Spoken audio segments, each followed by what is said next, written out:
ఈ విధంగా భగవంతుని విధానము ఒక్క యజ్ఞము మాత్రమే. మిగతా పూజలన్నీ ఒట్టి బూటకం, డూపు, ప్రజలను మోసం చేయడానికి మాత్రమే.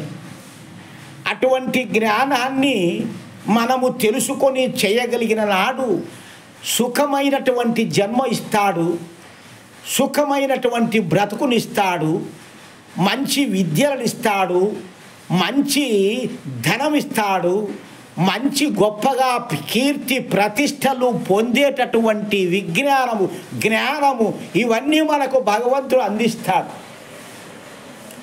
అటువంటి మార్గంలో మన జీవితాలను ధన్యం చేసుకోవాలి. కానీ ఎంతకాలం టెంకాయలు, నిమ్మకాయలు, కోళ్ళు, మేకలు ఎంతకాలం కోసి కొట్టి బ్రతుకుతారు?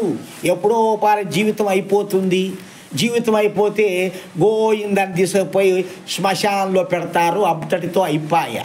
నీకు వెంట ఏమొస్తాయి? కేవలము నీవు చేసినటువంటి అకృత్యాలు మాత్రమే వెళతాయి. ఎందుకంటే అజ్ఞానముతో నీవు అకృత్యాలే చేశావు, సకృత్యాలు చేయలే. జ్ఞానము లేదు, పుణ్యకార్యాలు చేయలే. పుణ్యకార్యాలు చేయకపోతే మంచి ఫలితము నువ్వు ఎట్లా మోసుకపోతావు? కాబట్టి ఈ యొక్క జన్మము అశాశ్వతం, క్షణభంగురము. అటువంటి ఈ జన్మమును మనం వచ్చినప్పుడు దాన్ని మన యొక్క మేధస్సుతో పట్టుకోవాలి. అనిత్యాని శరీరాన్ని విభవోనైవ శాశ్వత నిత్యము సన్నిహితో మృత్యు కర్తవ్యో ధర్మ సంగ్రహ.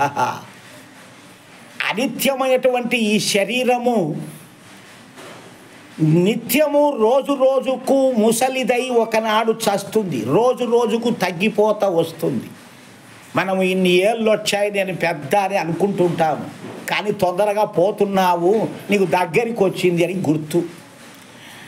అటువంటి సత్యమైనటువంటి ఈ జన్మను మనము నిత్యము మృత్యువు మన పైకి వస్తూ ఉంది, ఈలోగా మనం పుణ్యము సంపాదించుకోవాలి అనే జ్ఞానం మనకు కలగాలి.